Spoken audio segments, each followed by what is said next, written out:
Follow करते हैं उनको मालूम है। मैंने जीवन में एक बार बंगाल में कहा कि भाजपा को यहाँ 100 सीट नहीं आएगा, उनको 77 सीट आया।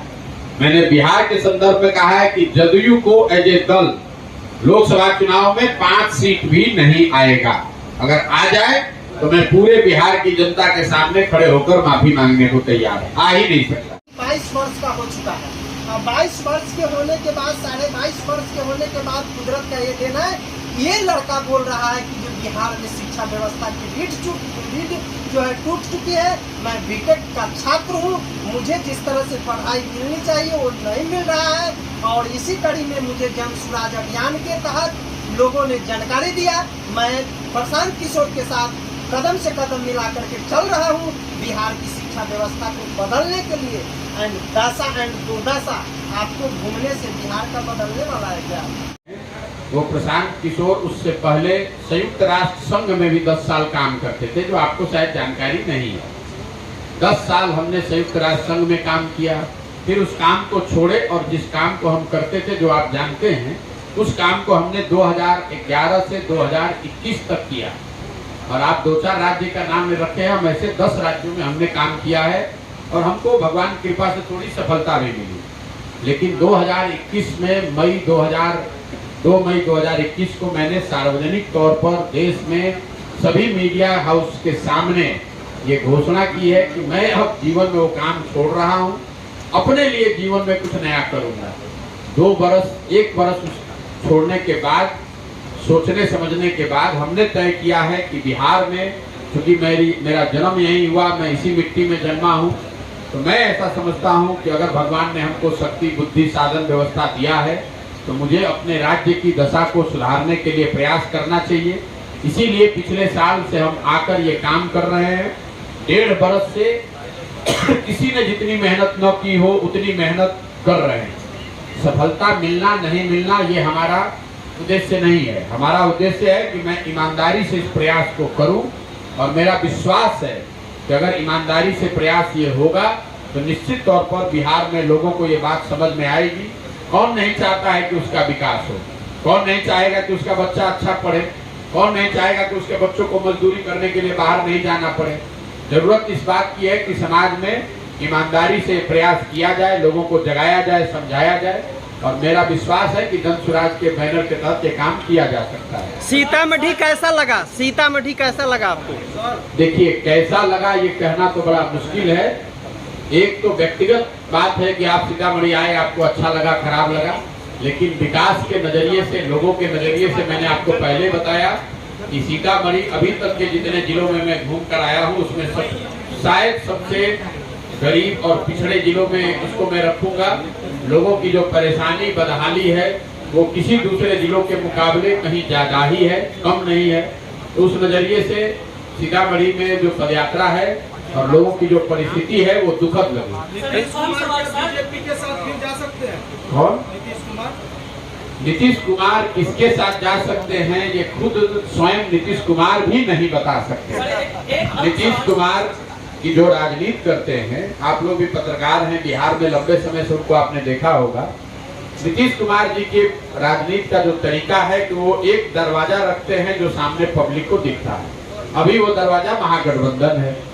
बगल में एक वो खिड़की खोल के रखते हैं जिससे कि अगर जरूरत पड़े तो हवा पानी आ सके, और पीछे एक रोशनदान रखते हैं जो अगर जरूरत पड़े तो अंतरात्मा की आवाज पर जिससे उछलकर दूसरे जगह चले जाए।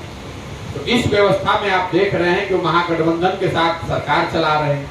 लेकिन नीतीश बाबू ने अभी तक साल भर में एक बार भी ये नहीं कहा कि लालू जी, तेजस्वी यादव या उनके परिवार के लोग भ्रष्टाचार में लिप्त नहीं है। एक स्टेटमेंट हमने 2 बार कहा, 2-3 बार कहा कि अगर आप उनकी मदद से मुख्यमंत्री हैं, सीबीआई ईडी रेड कर रही है, तो ये तो बता दो भाई कि ये भ्रष्टाचार नहीं। आप क्या मानते हैं, भ्रष्टाचार इन्होंने किया है कि नहीं किया है? नीतीश कुमार ये कभी नहीं कहे।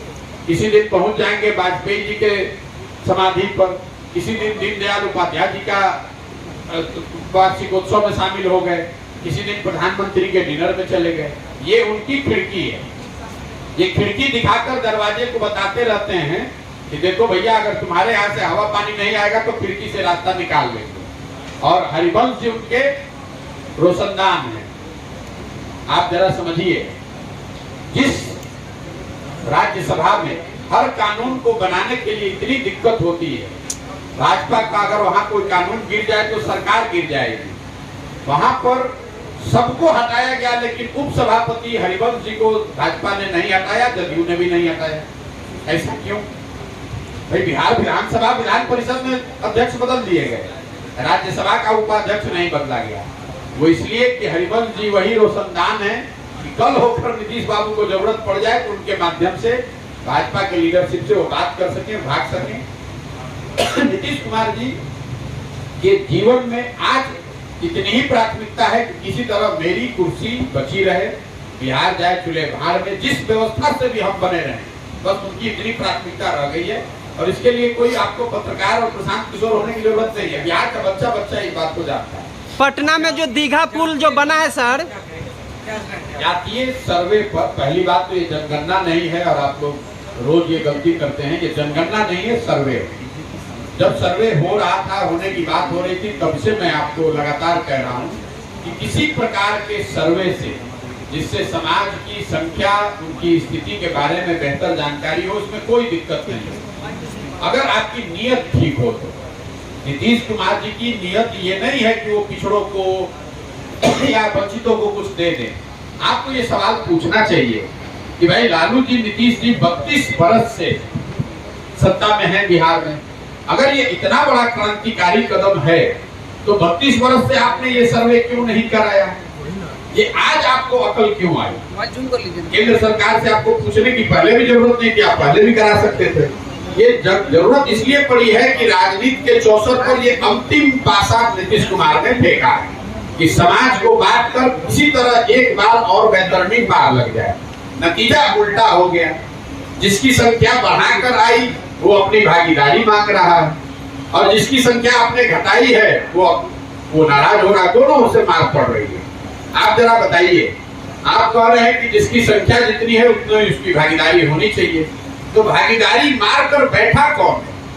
पूरे बिहार सरकार का बजट है 2,46,000 करोड़, और 60% उस बजट का दो ही आदमी के हाथ में है, नीतीश कुमार और तेजस्वी यादव। तो अगर किसी की भागीदारी मारी गई है तो यही दोनों लोग भागीदारी मारे हैं।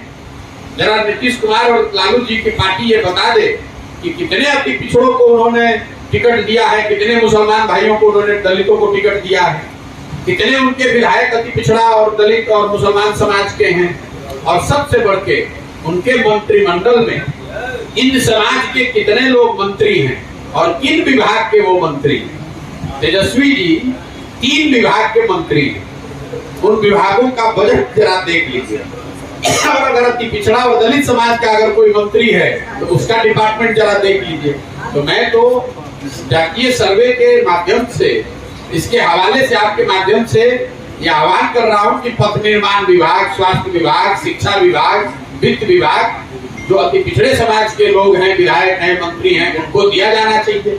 तुरंत उनको भागीदारी दीजिए। ये 32 साल से हकमारी करने का काम सिर्फ 2 लोगों ने किया है, वो है लालू यादव और नीतीश कुमार। अब इन्होंने मारा है और यही लोग हल्ला मचा रहे हैं। चोर मचाए शोर वाली बात है। 32 साल से आप लूट कर बैठे हैं, आप कह रहे हैं कि वंचित। यूट्यूब में जाइए, सब तक न्यूज़ JKY की आवाज़ लिख करके सर्च मारिए और चैनल को सब्सक्राइब करिए, नोटिफिकेशन वाली बटन को ऑल कर दीजिए। हम फिर मिलते हैं अगले एपिसोड में। आप देख रहे थे सब तक न्यूज़ JKY की आवाज़। जय हिंद।